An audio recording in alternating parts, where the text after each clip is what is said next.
Hello students. So we are discussing photoelectric effect. In previous class हमने क्या क्या discuss किया था।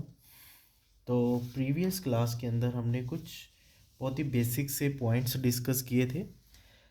फर्स्ट ऑफ ऑल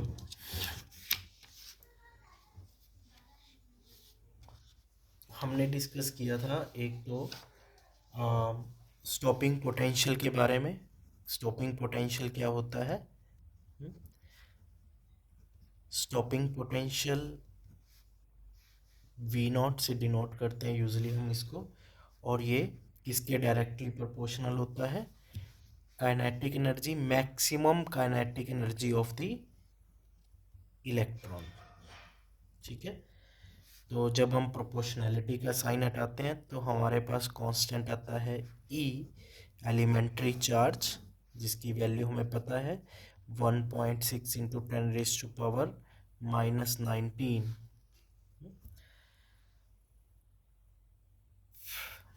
तो फिर उसके बाद हमने डिस्कस किया था एक थ्रेशोल्ड फ्रीक्वेंसी के बारे में। थ्रेशोल्ड फ्रीक्वेंसी क्या है? जो मिनिमम फ्रीक्वेंसी रिक्वायर्ड है रेडिएशन की to eject the electron from the metal. Then हमने वर्क फंक्शन के बारे में डिस्कस किया था। वर्क फंक्शन जिसको हम यूजली फाई से डिनोट करते हैं, कुछ बुक्स में डब्ल्यू से डिनोशन है इसका, जिसका मतलब है minimum energy of radiation required to eject the electrons from metal surface. ठीक है, तो इसके अलावा जो हमने यहाँ पे कुछ डिस्कशन किए थे पॉइंट्स, वो डिस्कशन किया था कि जो फोटो इलेक्ट्रिक एमिशन है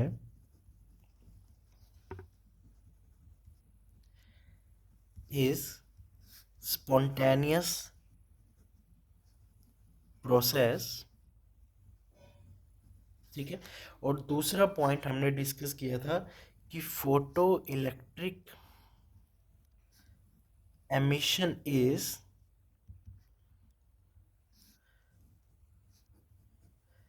one photon one electron process. ठीक है, फिनोमिना। तो इन दोनों स्टेटमेंट्स के बारे में हम डिस्कस करेंगे आज की क्लास में, और फिर हम और भी नई नई पॉइंट्स डिस्कस करेंगे। तो इस पॉइंट को समझाने के लिए देखो हमें कुछ बातों का पता होना चाहिए। फर्स्ट ऑफ ऑल देखो, ये हमारे पास एक मेटल सरफेस है, मतलब मेटल शीट है। ठीक है, अब इसके ऊपर हमने रेडिएशन एमिट की। ठीक है, हमें पता है जो रेडिएशन है, रेडिएशन की एनर्जी क्या है? h into new. ठीक है, this is the energy of radiation. अब जैसे हमने देखा कि रेडिएशन इंसिडेंट की, वैसे ही क्या हुआ, अगर एक सफिशिएंट एनर्जी, हाई एनर्जी की रेडिएशन इंसिडेंट की मेटल शीट पे, वैसे क्या हुआ कि जो इलेक्ट्रॉन्स हैं वहां से एमिट हुए। ठीक है, इंस्टेंटली दोनों प्रोसेस हुए, रेडिएशन इंसिडेंट हो रही है और इलेक्ट्रॉन क्या हो रहे हैं? निकल रहे हैं। अब ये दोनों बातें जो है वो इस चीज़ को कैसे सेटिस्फाई करती है, इन दो स्टेटमेंट्स को कैसे सेटिस्फाई करती है? One is spontaneous process and one is one photon one electron phenomena. अब हमें पता है इलेक्ट्रॉन को इस शीट से, मेटल से बाहर निकलने के लिए एक मिनिमम एनर्जी चाहिए, that is work function h into new not. और हमने जो एनर्जी इंसिडेंट करवाई वो करवाई h into new.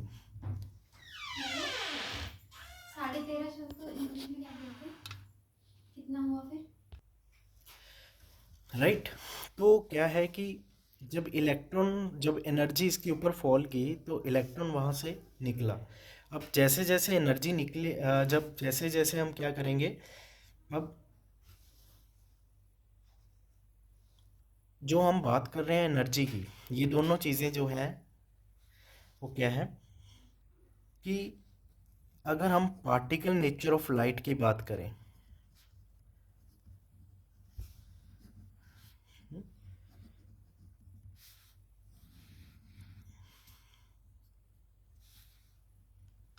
In particle nature of light में इंटेंसिटी का मतलब क्या होता है? अगर मैं कहूँ कि intensity of radiation means number of photon incident per second. But यही अगर मैं कहूँ कि in wave nature of light, हमने इलेक्ट्रोमैग्नेटिक वेव डिस्कस किया हुआ है, वेव नेचर ऑफ लाइट के अंदर इंटेंसिटी जो है, इंटेंसिटी ऑफ रेडिएशन का मीनिंग क्या है, उसका डायरेक्ट लेना है एनर्जी से। मींस एनर्जी इंसिडेंट या propagate per unit area per unit time. ठीक है, तो दोनों अलग अलग टर्म्स हैं। अब अगर हम ये जो फोटो इलेक्ट्रिक एमिशन कंसेप्ट है, अगर वेव थ्योरी के हिसाब से सोचें तो क्या है, ये कॉन्टीन्यूस है। ठीक है, कॉन्टीन्यूसली एनर्जी आ रही है ना, एनर्जी आ रही है, but that emission is not continuous ना। इलेक्ट्रॉन जो है वो कॉन्टीन्यूसली बाहर नहीं आ रहे हैं। वो क्यों नहीं आ रहे हैं? बिकॉज पार्टिकल नेचर कहता है कि इंटेंसिटी जो रेडिएशन की है वो नंबर ऑफ फोटॉन्स इंसिडेंट पर सेकंड है।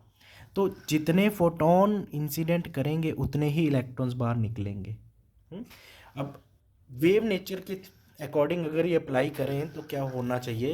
होना ये चाहिए कि एनर्जी इंसिडेंट कर रही है मेटल पे, मेटल के अंदर जो इलेक्ट्रॉन्स है उसने एनर्जी एब्जॉर्ब कर ली। एनर्जी एब्जॉर्ब करने के बाद जब उसका वर्क फंक्शन से ज़्यादा पूरा हो जाएगा, जितनी एनर्जी उसको चाहिए बाहर निकलने के लिए, उतनी एनर्जी उसको मिल जाएगी, तब वो बाहर चला जाएगा, बाहर आ जाएगा। बट एक्चुअल में ऐसा नहीं होता। इलेक्ट्रॉन अपने पास जो एनर्जी है वो स्टोर करके नहीं रख सकता। इलेक्ट्रॉन को एनर्जी मिलेगी, चाहे उसको वर्क फंक्शन से कम एनर्जी मिले, तो वो एनर्जी स्टोर करके नहीं रख सकता। वो क्या करेगा, उस एनर्जी को यूज़ कर देगा इधर उधर मूवमेंट के अंदर, कंज्यूम कर लेगा इधर। इस जैसे ही उसको एनर्जी मिलेगी, मान लो इसको बाहर निकलने के लिए, आई मीन टू से, इस मेटल के लिए जो वर्क फंक्शन है वो है 1 इलेक्ट्रॉन वोल्ट, बट एनर्जी इसको प्रोवाइड की हमने 0.5 इलेक्ट्रॉन वोल्ट। तो क्या होगा, ये 0.5 इलेक्ट्रॉन वोल्ट एनर्जी जो इलेक्ट्रॉन के पास गई है, इलेक्ट्रॉन इसको स्टोर करके नहीं रखेगा कि हाँ, कि अगली बार उसको 0.5 इलेक्ट्रॉन वोल्ट आएगी तो 1 हो जाएगी और वो यूज़ करके बाहर चला जाएगा। ऐसा नहीं होगा। वो क्या करेगा, जैसे ही उसको 0.5 इलेक्ट्रॉन वोल्ट एनर्जी मिली, वो क्या करेगा, उसको यूज़ कर लेगा, वो इधर उधर मूव करेगा, मूवमेंट करेगा तो दूसरे इलेक्ट्रॉन्स के साथ कोलाइड करेगा। कोलाइड करेगा तो एनर्जी एक्सचेंज होगी। ठीक है, और फाइनली वो अपनी सारी एनर्जी लूज़ कर देगा। बट इसका मतलब तो ये है कि कभी इलेक्ट्रॉन बाहर ही नहीं आ पाएगा। तो वेव नेचर ऑफ लाइट के अकॉर्डिंग हम ये फोटो इलेक्ट्रिक एमिशन का कंसेप्ट एक्सप्लेन ही नहीं कर सकते। वेव थ्योरी के अकॉर्डिंग तो क्या है कि इलेक्ट्रॉन बाहर ही नहीं आ पाएगा फिर तो कभी। बट अब पार्टिकल नेचर ऑफ लाइट या फोटोन नेचर ऑफ लाइट क्या कहती है कि जो एनर्जी है वो बेसिकली फोटोन की फॉर्म में है। जो एनर्जी आ रही है वो बेसिकली पार्टिकल की फॉर्म में आ रही है, और उस पार्टिकल को हम क्या कहते हैं, फोटोन कहते हैं। और उस फोटोन का कोई मास नहीं है, बट उसके पास एनर्जी है, मोमेंटम है। और जैसे ही फोटोन इंसिडेंट करेगा, उस फोटोन की सारी एनर्जी एक पर्टिकुलर इलेक्ट्रॉन के पास जाएगी और वो एनर्जी एब्जॉर्ब करके इलेक्ट्रॉन बाहर आ जाएगा। अब ये होगा कि अगर तो फोटोन की एनर्जी वर्क फंक्शन से कम है, फिर इलेक्ट्रॉन बाहर नहीं आएगा। बट जैसे ही बाहर फोटोन की एनर्जी वर्क फंक्शन से ज़्यादा है या उसके बराबर है तो इलेक्ट्रॉन बाहर आ जाएगा। तो अगर एक टाइम पे 10 फोटोन इंसिडेंट कर रहे हैं तो 10 इलेक्ट्रॉन बाहर आएंगे। एक टाइम पे 1000 फोटोन इंसिडेंट कर रहे हैं तो 1000 इलेक्ट्रॉन्स बाहर आएंगे। ठीक है। तो spontaneity as well as one photon one electron जो फिनोमिना है, जो एक्सपेरिमेंटली हमने ऑब्जर्व किया, वो दोनों कंडीशंस जो है वो सिर्फ और सिर्फ पार्टिकल नेचर ऑफ लाइट की मदद से ही एक्सप्लेन हो सकती थी। तो यहाँ से बहुत इंपॉर्टेंट फाइंडिंग हो गई है कि जो लाइट है, जो एनर्जी है, वो वेव तो है ही जो हमने प्रीवियसली पढ़ा है, बट कुछ ऐसे फिनोमिनाज हैं जिन फिनोमिनाज में वो लाइट एक पार्टिकल की तरह बिहेव कर रही है, और उनमें उन फिनोमिनाज में से एक फिनोमिना क्या है? Photo electric emission, photo electric effect. दूसरा है कॉम्पटन इफेक्ट, जिसको हम पढ़ेंगे थोड़ा लास्ट में, बट बहुत डिटेल में हम फोटो इलेक्ट्रिक एमिशन डिस्कस कर रहे हैं।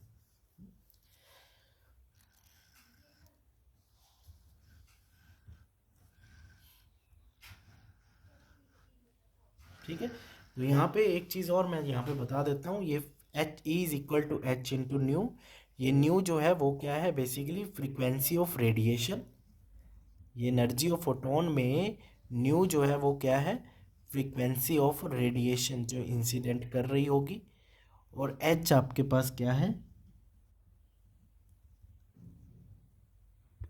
प्लैंक्स कांस्टेंट, जिसकी वैल्यू है 6.62 इंटू 10⁻⁻34 जूल सेकेंड। ठीक है। नाउ अब एक्सपेरिमेंटली और क्या ऑब्जर्व किया गया, ये भी इम्पोर्टेंट फाइंडिंग थी। वो कहते हैं अगर फ्रीक्वेंसी ऑफ रेडिएशन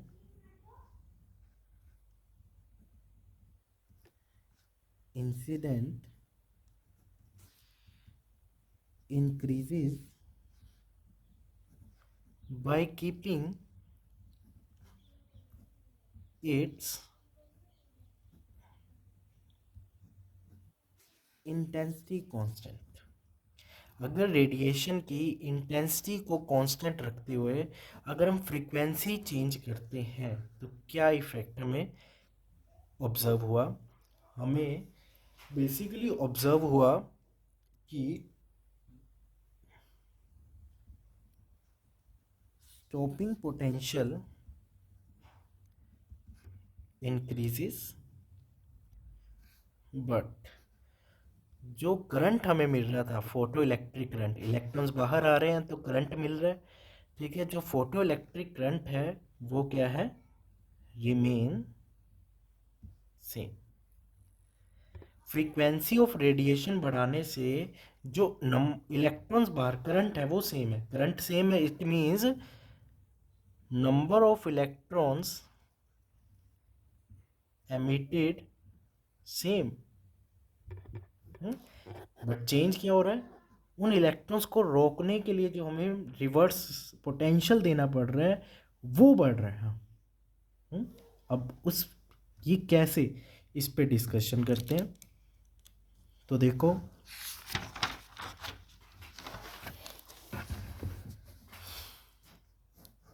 ये मेटल है, मेटल का वर्क फंक्शन है एच इंटू न्यू, इस पे जो रेडिएशन आ रही है उसकी एनर्जी है H into new, work function है एच इंटू न्यू नॉट। ठीक है। इसको बहुत सिंपल सी एग्जांपल से ही मैं बता रहा हूँ कि लेट वर्क फंक्शन है 1 इलेक्ट्रॉन वोल्ट। ठीक है। अब इलेक्ट्रॉन को जो एनर्जी गई, मान लीजिए 1.5 इलेक्ट्रॉन वोल्ट, मतलब रेडिएशन फोटोन जो इंसिडेंट कर रहा है उसकी एनर्जी 1.5 इलेक्ट्रॉन वोल्ट है। तो क्या होगा? वो तो सारी की सारी 1.5 इलेक्ट्रॉन वोल्ट एब्जॉर्ब करेगा। हम्म? अब उसको बाहर निकलने के लिए कितनी चाहिए? उसको बाहर निकलने के लिए कितनी चाहिए? 1 इलेक्ट्रॉन वोल्ट। वर्क फंक्शन उसका 1 इलेक्ट्रॉन वोल्ट है। एग्जाम्पल हम क्रिएट कर रहे हैं। बाकी की जो बची हुई एनर्जी है वो कहाँ जाएगी? बाकी की जो बची हुई एनर्जी है वो उसके पास काइनेटिक एनर्जी की फॉर्म में रहेगी। तो इस केस में काइनेटिक एनर्जी क्या होने वाली है? 0.5 इलेक्ट्रॉन वोल्ट। देखो, टोटल इतनी दी, उसमें से खा गया कितनी, उसको इनिशियल इतनी चाहिए, बचेगी कितनी, 0.5। जो सिंपल है। आप 100 रुपये, आपको 150 रुपये घर से मिले, 100 रुपये की आप चीज़ ले आए, 50 रुपये आपके पास बचे। ठीक है। अब मान लीजिए इस बार आपके घर से आपको 2 इलेक्ट्रॉन, मतलब एनर्जी जो आ रही है, फोटोन जो आ रहा है, उसकी एनर्जी 2 इलेक्ट्रॉन वोल्ट है। पर सामान तो अभी भी आपके पास वही है ना। आपको चाहिए तो अभी भी बाहर आने के लिए 1 इलेक्ट्रॉन वोल्ट ही है। हम मेटल तो नहीं चेंज कर रहे ना। ये वर्क फंक्शन प्योरली डिपेंड करता है कि वो मेटल का नेचर क्या है, मेटल का टेम्परेचर क्या है। हुँ? वो अगर कांस्टेंट है तो आप, तो it means work function constant है।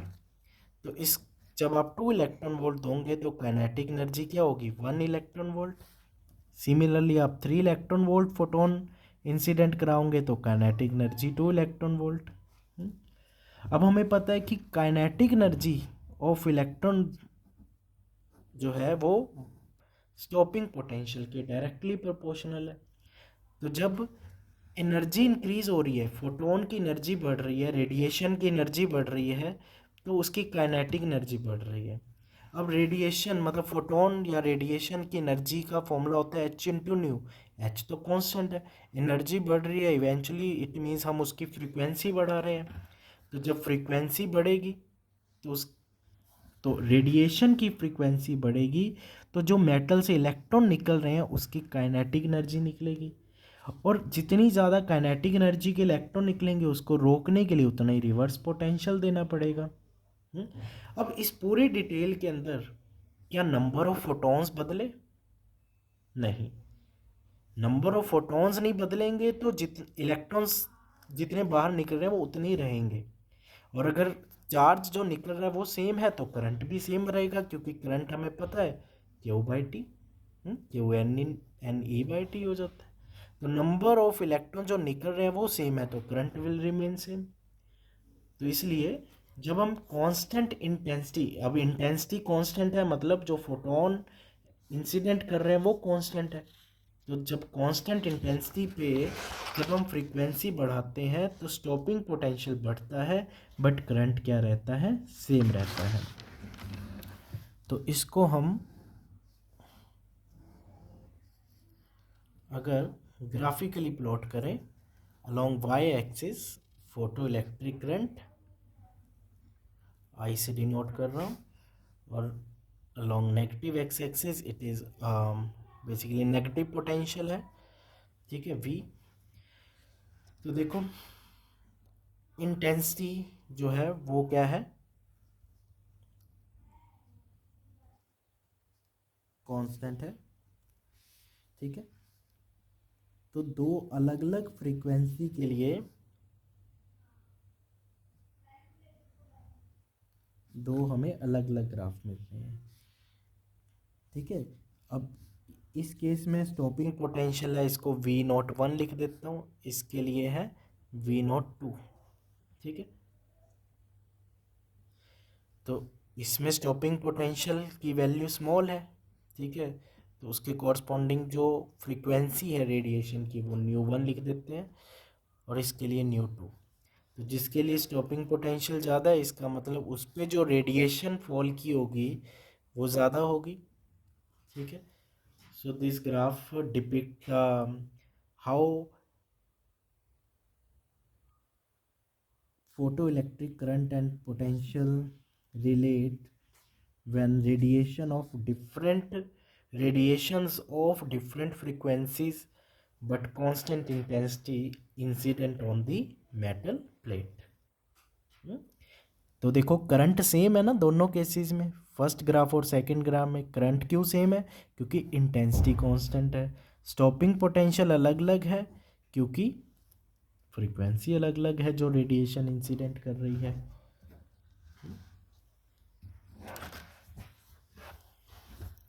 हाँ जी, उसके बाद next important point,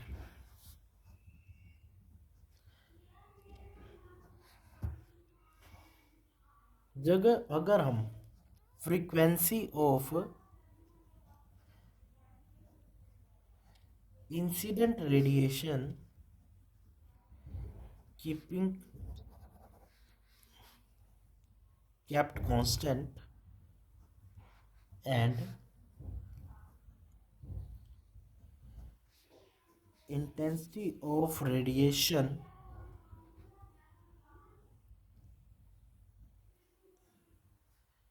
increases.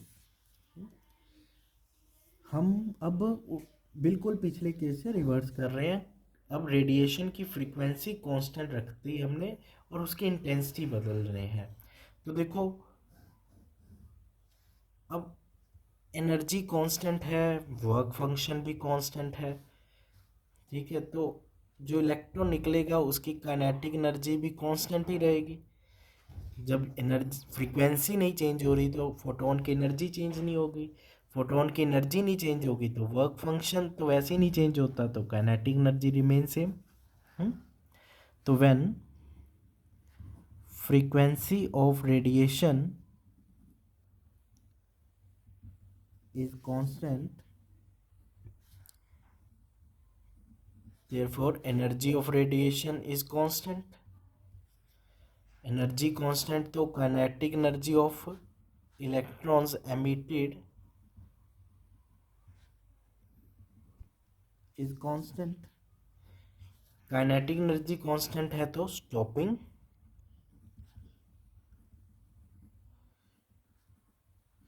Potential is constant. But अब इंटेंसिटी ऑफ रेडिएशन इंक्रीज हो रही है.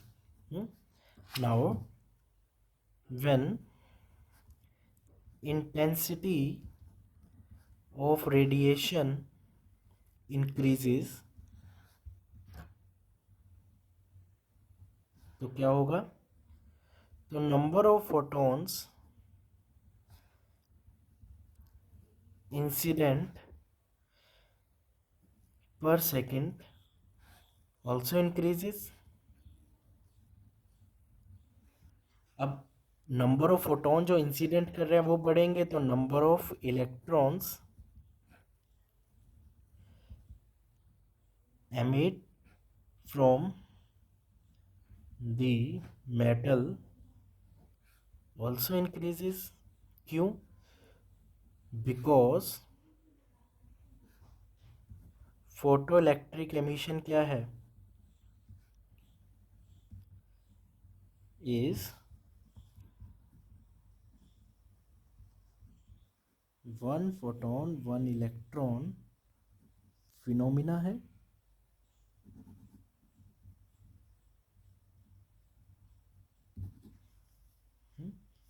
तो देखो अब ग्राफ कैसा बनेगा,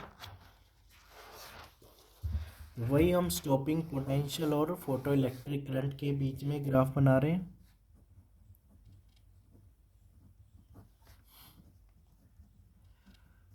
करंट यहाँ पे फोटो इलेक्ट्रिक करंट है ये हमारा. ठीक है, तो क्योंकि फ्रीक्वेंसी सेम है तो स्टॉपिंग पोटेंशियल सेम आएगा. ठीक है,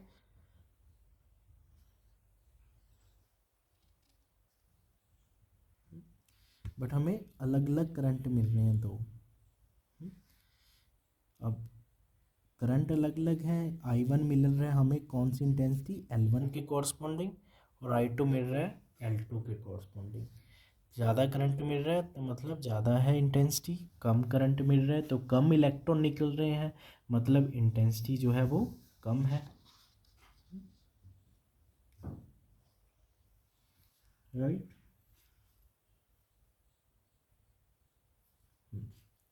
अब जब हम स्पॉन्टेनिटी की बात करते हैं ना तो एक चीज़ और आपको पता होना चाहिए. वैसे तो फोटो इलेक्ट्रिक एमिशन जो होता है वो हम कहते हैं is spontaneous process phenomena. Actually जो टाइम लैग होता है ना, जैसे फोटोन इंसिडेंट किया और इलेक्ट्रॉन बाहर निकला.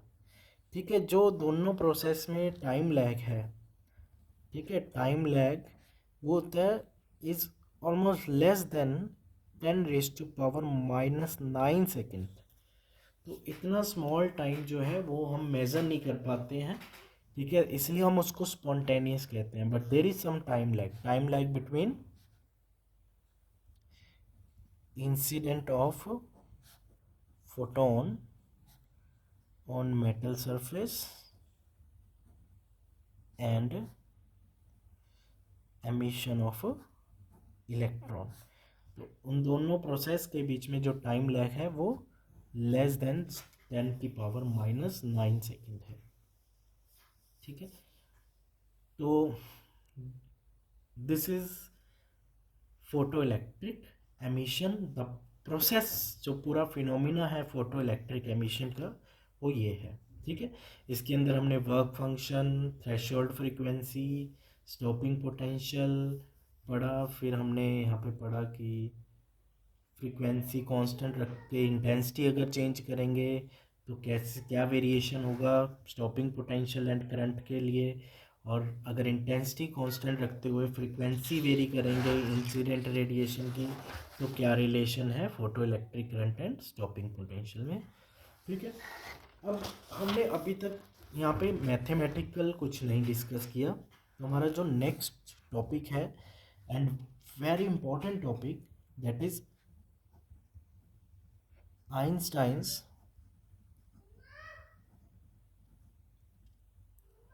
Photo electric equation. ठीक है, तो हमारे न्यूमेरिकल्स हैं वो सारे इसी पे के बेस्ड होंगे। ठीक है, तो this is very very important topic, क्योंकि अब एक ही इसके अंदर टॉपिक है बचा है जहाँ से आपको न्यूमेरिकल मिलने वाले हैं। ठीक है, तो इसको आप ध्यान से समझ लोगे।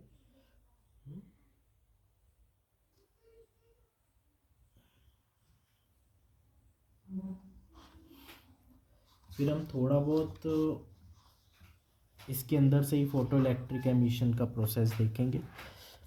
तो देखो, अगर हम according to principle of conservation of energy की बात करें, जो पूरा प्रोसेस हमने देखा है, तो हम क्या देख रहे हैं कि फोटोन इंसिडेंट कर रहा है, और उस फोटोन की जो एनर्जी है वो कहाँ जा रही है, एक तो जा रही है वर्क फंक्शन में, क्योंकि पहले तो इजेक्शन होगा ना, सरफेस से बाहर आएगा मेटल सरफेस से बाहर आएगा इलेक्ट्रॉन, उसके लिए मिनिमम एनर्जी चाहिए जिसको हम वर्क फंक्शन बोलते हैं। बाकी जो एक्स्ट्रा एनर्जी होगी वो किस में होगी, वो सारी की सारी एनर्जी जाएगी kinetic energy of the electron.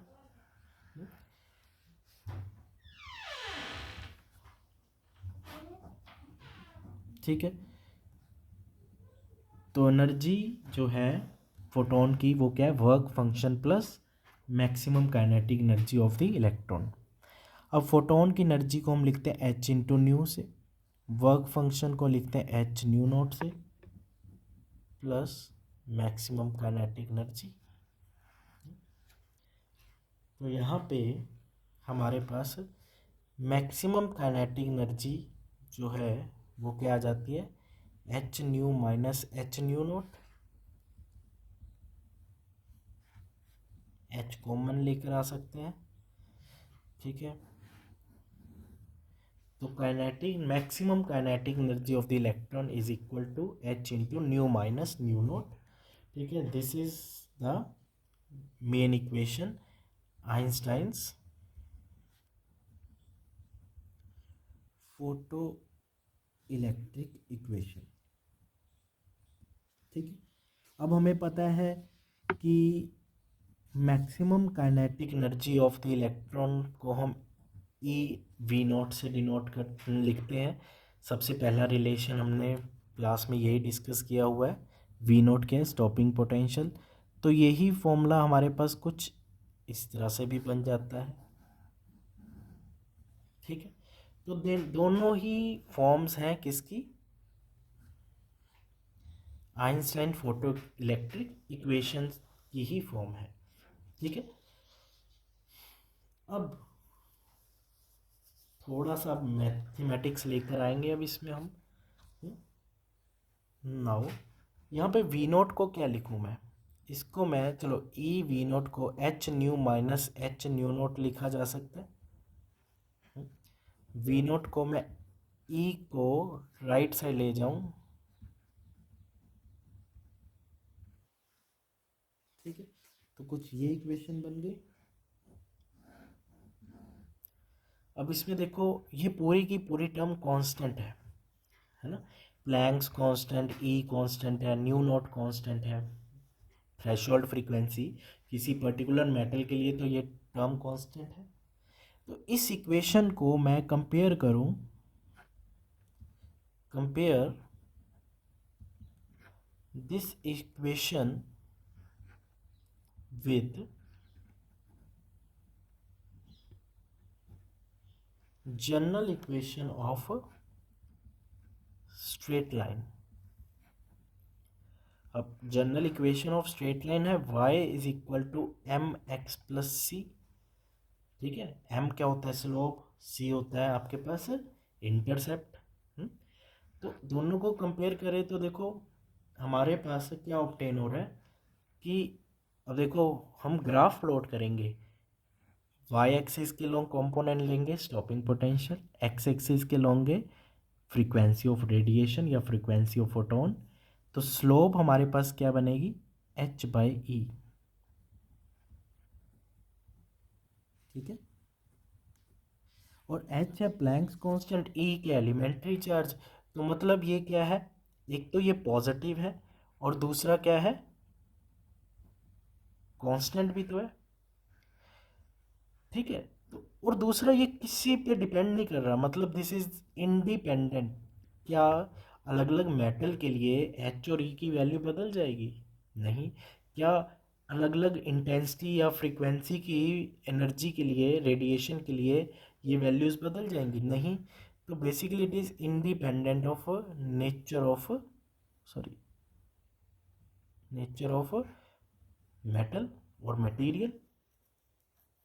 और इंटरसेप्ट हमारे पास बन रहा है माइनस, देखो यहाँ प्लस है या minus H E by, minus H by E new not.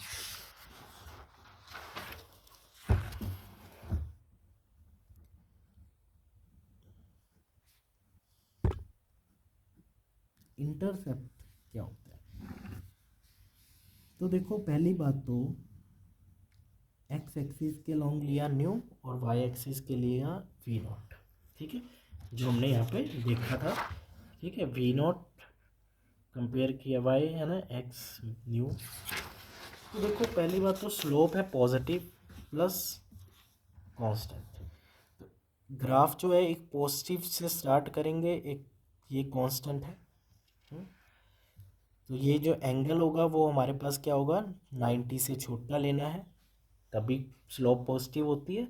Slope क्या होती है tan थीटा, ठीक है, स्लोप टेंजेंट थीटा, और इस केस में जो स्लोप की वैल्यू आई है वो आई है h बाई ई, ठीक है, तो theta should be less than 90, ठीक है। अब इंटरसेप्ट यहाँ पे क्या है, इंटरसेप्ट होता है ग्राफ वाई एक्सिस पे कहाँ मीट कर रहा है, तो इसको अगर पीछे हम प्रोड्यूस करें तो ये नेगेटिव पे जाके वाई एक्सिस पे मीट कर रहा है, इसीलिए इंटरसेप्ट की वैल्यू माइनस में है, ठीक है। तो इस पूरे ग्राफ से हमें क्या पता चल रहा है, देखो slope tan theta is equal to h by e, तो एच को मैं लिख सकता हूँ ई इंटू टैन थीटा, ठीक है। कई बार पेपर में क्वेश्चन आता है कि आपको कोई ग्राफ दे देगा, ठीक है, स्टॉपिंग पोटेंशियल और फ्रीक्वेंसी ऑफ इंसिडेंट रेडिएशन के बीच में कुछ टर्म्स दे देगा, मैथमेटिकल वैल्यूज दे देगा, क्योंकि तो ग्राफ देखकर ग्राफ से आप प्लैंक्स कांस्टेंट की वैल्यू ड्राइव करो। हालांकि हमें पता है प्लैंक्स कांस्टेंट की वैल्यू क्या होती है 6.62 इंटू 10⁻⁻34, बट वो हमें ग्राफ से ड्राइव करनी है, तो क्या होगा, तो साफ पता चल रहा है प्लैंक कांस्टेंट आप कैसे ड्राइव करोगे ग्राफिकली, तो आपने क्या करना है, जो भी आपके पास स्लोप होगी, ठीक है, tan थीटा क्या है slope of stopping potential and frequency curve graph.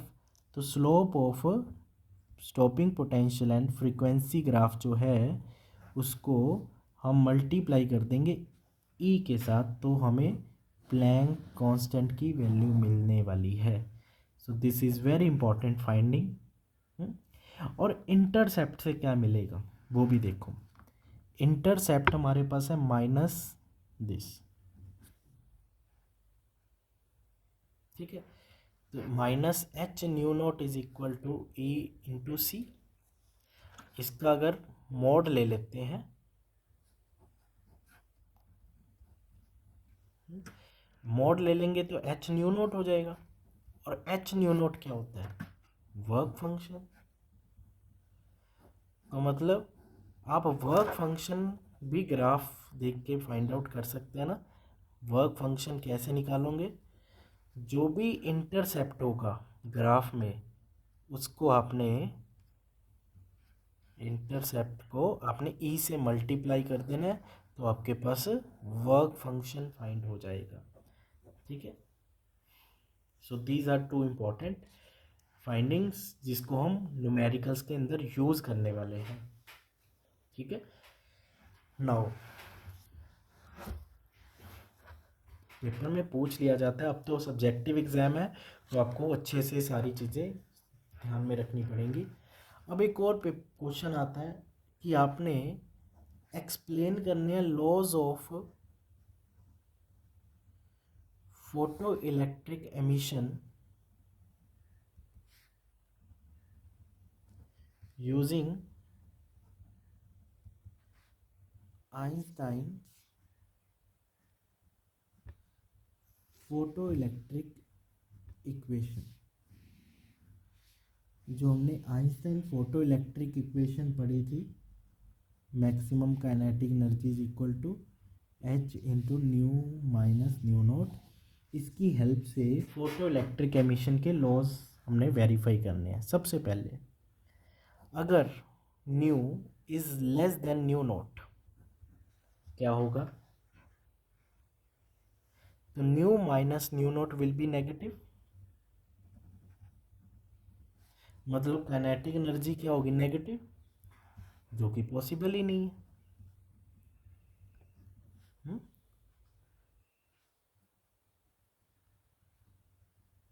तो इसका मतलब अगर इंसिडेंट रेडिएशन की फ्रीक्वेंसी थ्रेशोल्ड से कम है तो नो इलेक्ट्रॉन एमिशन और ejection will take place, right. यही हमने वहाँ पे ऑब्जर्व किया था।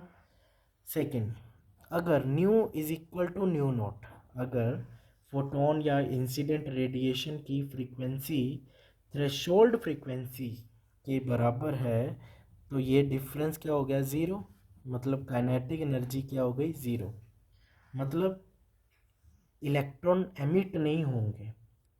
एमिट मतलब देखो, इलेक्ट्रॉन सरफेस पे तो आ गया, उसको उतनी एनर्जी तो मिल गई वर्क फंक्शन जितनी, बट इस सरफेस को नहीं लीव कर पाएगा, एस्केप नहीं कर पाएगा वहाँ से, क्योंकि काइनेटिक एनर्जी नहीं है उसके पास, ठीक है। थर्ड इज, अगर इंसिडेंट रेडिएशन की फ्रीक्वेंसी थ्रेशोल्ड फ्रीक्वेंसी से ज़्यादा है तो ये डिफरेंस क्या होगा? Positive. Means kinetic energy will be positive.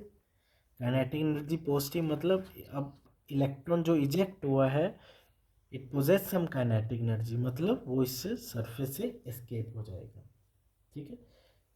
तो इस पूरी प्रोसेस में ये पता चल रहा है कि देखो, काइनेटिक एनर्जी ऑफ इलेक्ट्रॉन जो है, जो इलेक्ट्रॉन निकल रहा है उसकी काइनेटिक एनर्जी किस पे डिपेंड कर रही है? इंसिडेंट रेडिएशन की फ्रीक्वेंसी पे। फ्रीक्वेंसी कम है तो इलेक्ट्रॉन की काइनेटिक एनर्जी या तो नहीं है, अगर सफिशेंटली हाई है तो काइनेटिक एनर्जी है, ठीक है। तो this is the explanation of laws of photo electric emission using Einstein equation.